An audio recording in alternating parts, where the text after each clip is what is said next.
parallel lives, I really didn't have a very good understanding that I felt like it was my truth. I'd heard people talk about them. I wasn't really very obsessed with them.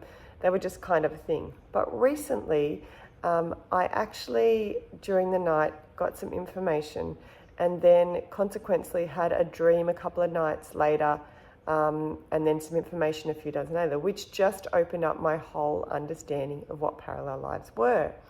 And it's played on me for a couple of weeks now, and I've had this kind of internal desire to tell others and to share my understanding. Spirit talks about a new understanding. That's the way they put it through it. They called it Parallel Lives, a New Understanding. So here I am doing my best to actually portray what they told me, which is now resonates really well with me, and it's what is my current truth and my current understanding of parallel lives. So to start with, they firstly wanted to explain that our physical body only has one life. So our physical body, the way that they showed me, doesn't have parallel lives running beside each other. So we don't actually move between our parallel lives. Now, what they're explaining is that a lot of people will feel or see and say their truth as saying that that's what we have. And it is not that they are lying or that they are false. It is actually truly what they believe. And they're trying to clear up the misunderstanding of why people think that these are real lives running between them. You know, they actually have visions of them, they can see them, they feel like they've been here before, they get that deja vu sort of feeling within these parallel lives. They feel a big shift within their body one day and they like, I feel like I'm on a different track now. And all of that actually is encompassed in the what almost seems now like a simple explanation of parallel lives.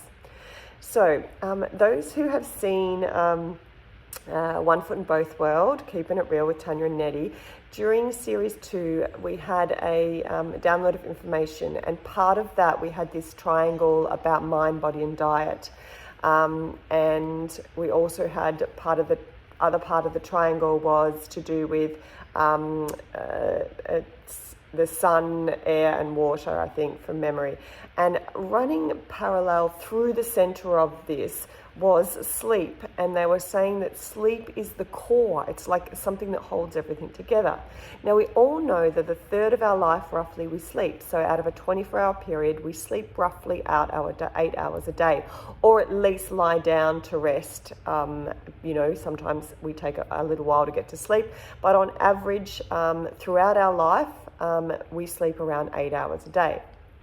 Now, they explained that sleep again is extremely important, but this time they wanted to really talk about the role of dreams.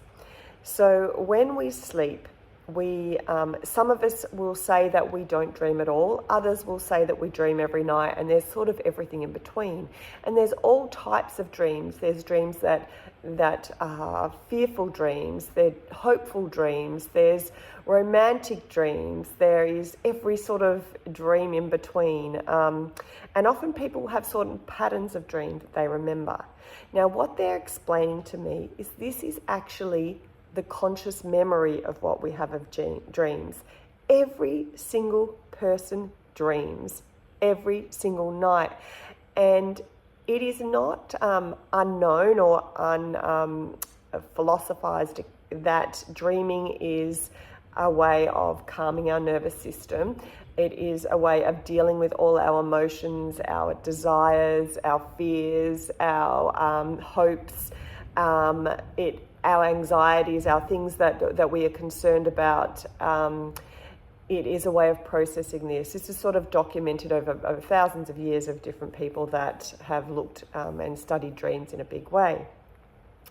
And they are actually saying that this is correct. Our dreams are very, very important for giving us scenarios of what could happen in our day, and also playing out some of our desires that our human body is not going to actually get to do at that stage, and would build up if they didn't have a way of processing it through. So while we sleep, we actually go through simultaneously lots and lots of dreams at the one time. We can actually dream to the point of, days, months, years in one night. And we don't just do one of these, we can do a lot of these.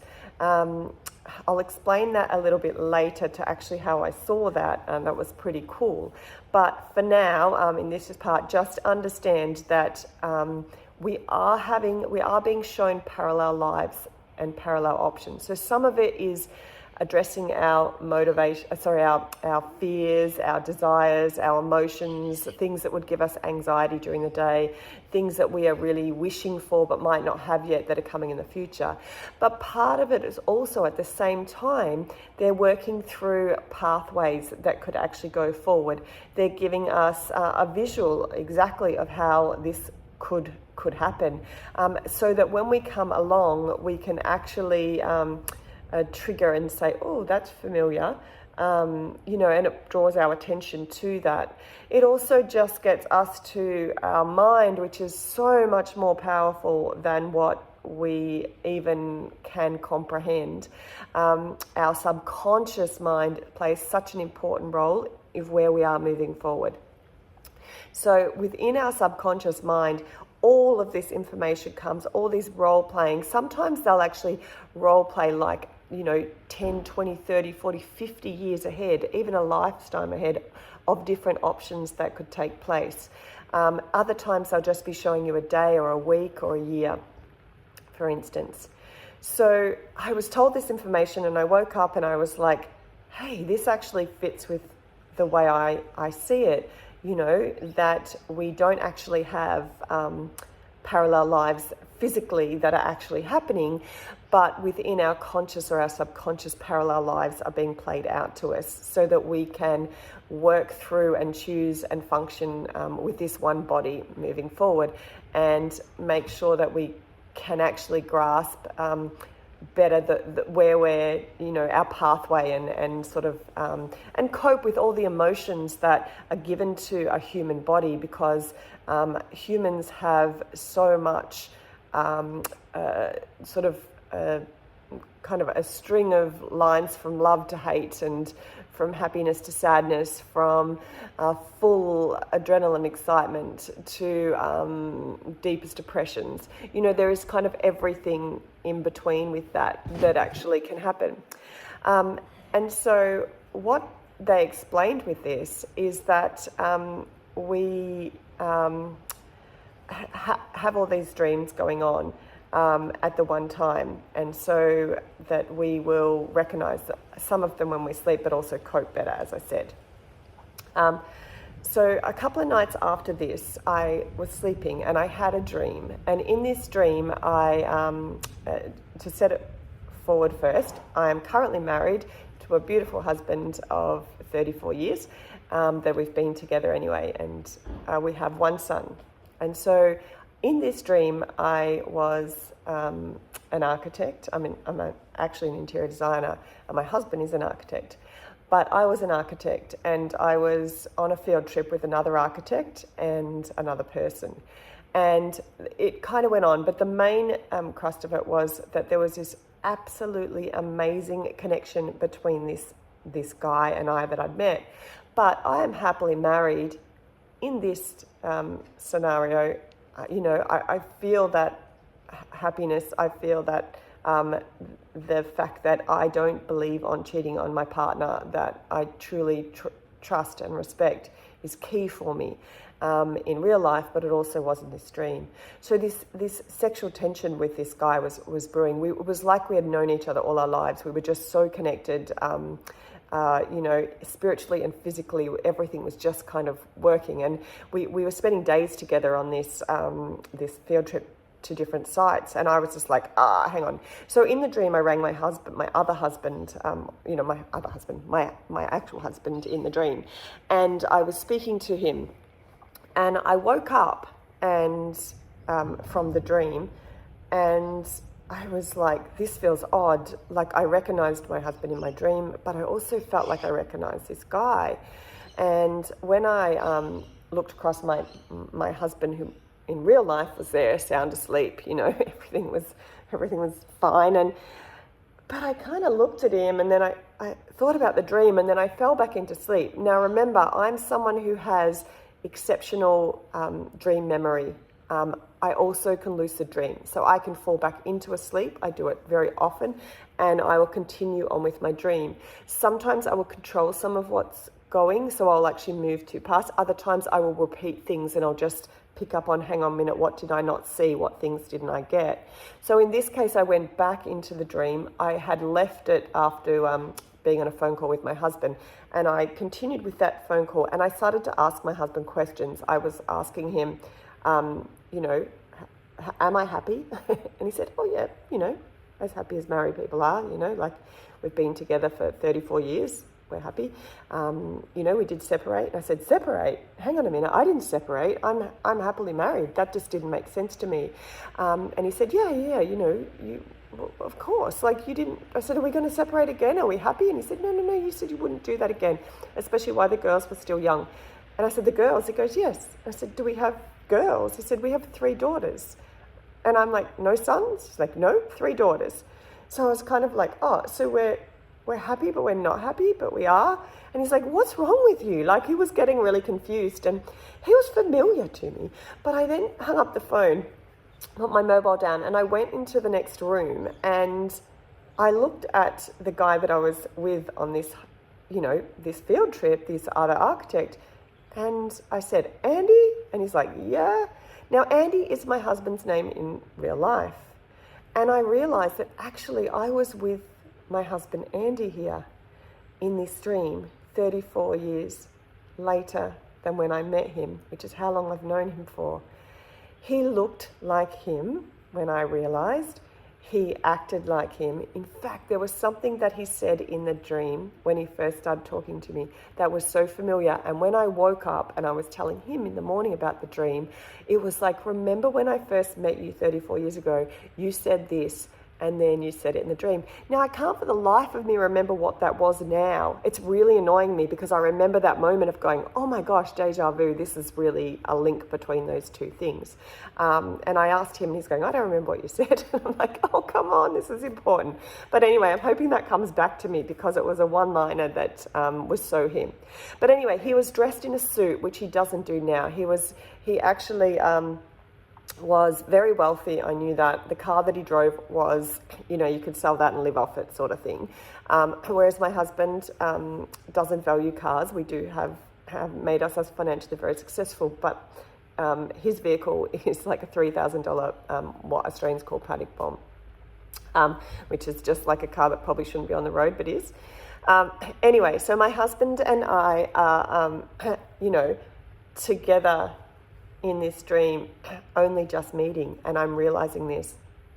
And then what I realized was this person, I had seen them before, but not for a long time, and they looked very different. In fact, I was meant to meet this person. I had met them a week earlier, and I was coming back to Phillip Island to meet this person. And I got my times. I can't remember whether it was my actual day. I went a day early, I went a few hours early. It was 34 years ago, so I can't quite remember. But I know that I'd mixed it up a bit, got there, he wasn't there. I was too late. So my friend that I'd gone with said, hey, let's go and visit my friend. We'll go, he's got a holiday house down here. And we turned up and it was Andy. And in the dream, when I kind of realized that Andy was Andy, we started to talk, and we still had all the same things, that we lived in the same town and gone, high school was opposite his house. And we'd been to a lot of, fates and parties and events that we'd both been to. So we both had memories of the same occasions, but we actually hadn't been there, hadn't known each other then. But in the dream, we still did. So when I woke up, it was very clear to me that Spirit was showing me one of my parallel lives that I had seen 34 years ago. And I had made a choice, and whether it was consciously or subconsciously, to mix up that time.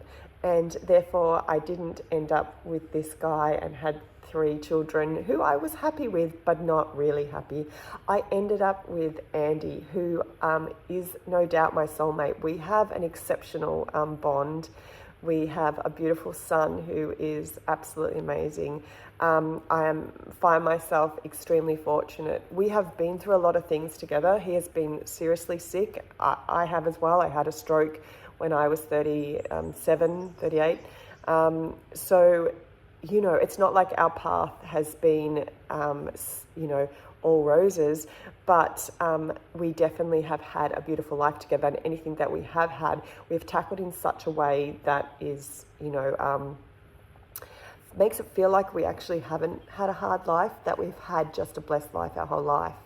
And I think it is the way that you deal with things that decide whether that was a negative or a positive in your life, if that makes sense. Now, the other amazing thing that happened, or the following night, or maybe a night after that, I woke up during the night and I was dreaming, and I woke up and I kind of left my body in a way where I could see myself still dreaming. So the dreaming hadn't stopped, but I was there consciously awake, but subconsciously understanding that a dream was going on. And I looked up and I could see in the roof all these round kind of circles, like balls of energy. And I could see that I recognized some of them as being spirits that had been past people. I could feel that energy, but I also knew the energy of others that were more like energetic spirit that I work with rather than a past loved one. Anyway, all of these, I could see all the energy going down into my head, really. And it just simultaneously, it was just like this energy running. And it was like some of them were working on anxiety, some of them working on fears, some of them working at projections of the future of my parallel lives, in effect. And so I was having this field of people that were in just one night working on my subconscious and running all these actually dreams, all these parallel lives, and calming my nerves and my desires and my emotions and things like that at once. So what that showed me, and what I loved mostly about that, was that we are all, every single one of us, whether we believe in spirits or believe in soul, we are all connected so strongly to so many spirits. And I really, really loved this, because I know people work so hard to connect to spirit, a lot of people. And a lot of people work so hard to fight anything that makes them think about that. They don't want to go in there. Their logical brains won't go. And, you know, I understand that. I'm highly logical, so I understand where that's coming from. But what it did show me was that each and every one of us are very connected to spirit, whether we are in our waking life or not, and that we are all never alone. So each and every one of us has a connection. We are never alone, and we are guided on our path, whether we want to be or not, I suppose, but we are being looked after and we are not being left. So I think there's a lot of comfort in that as well. I also, when I saw the whole spirits coming through, I had seen that before many years ago, about 3 years ago actually, and I'll speak about that in another thing. But when we pass away, I had seen, when someone had died, I saw very similar spirits for them the night that they passed, and I could see all the people bringing them in and accepting them. So when we die too, it's really important to know that we are going to family and friends and loved ones, and that we are not alone. One of the things that I did bring up too was deja vus, and I get a lot of deja vus. My husband in particular, he is deja vu man in particular. He doesn't remember many of his dreams, but he has all these little deja vus in life. And deja vus make more sense to me now, because we are dreaming so many parallel lives. And then you actually have that connection coming through, where you go, oh, that's familiar, because you have been shown them. The other thing is, every now and then they did explain to me that they show you a very long part of your life, like they showed me in reverse the 34 years where I could have met this other man and ended up with him, or I could have actually mixed the time up and met my husband Andy. They showed me that I had that same scenario many years ago, and they had shown me the path that I could go forward, and I chose to mix the time up. And so, you know, that sometimes we do it and you wake up and you just have this kind of feeling that I'm on a different path, or I've chosen a different thing, and you feel like you are in a parallel life, if that makes sense. So there's kind of two elements there that we're sort of looking at, the role of parallel lives to go forward, the deja vus, picking up of little signs in our life as well, where you go, oh, you know, that deja vus can be that, or, you know, little things that keep triggering. It's like, I don't know why, but I get obsessed with these, and it's because you're shown those within your spirit life. And yeah, so I think that's, for me, the pretty exciting part of my new understanding. I'm really excited to hear your understanding. I honestly believe that there's more than one truth. I think a truth for a human being is what is real to you at the time. And if your understanding is not the same as mine, but you have something that resonates, then that is your truth. What I don't like is when people just parrot things that don't actually become their truth, or they say things to get people, you know, following them or making themselves feel spirit. That is a falsity to me. But I would love to hear your truths. I would love to hear your understanding. I always think there's room for growth within my own understanding as well. And if we can all listen and accept other people's opinions of being their truth, I think it is a better world. Thank you for listening. I'm going to do a full dream series coming up with free tutorials, so that we can all understand our dreams a bit better, because dreams are very personal. They're not something that should be Googled or just talk to you soon.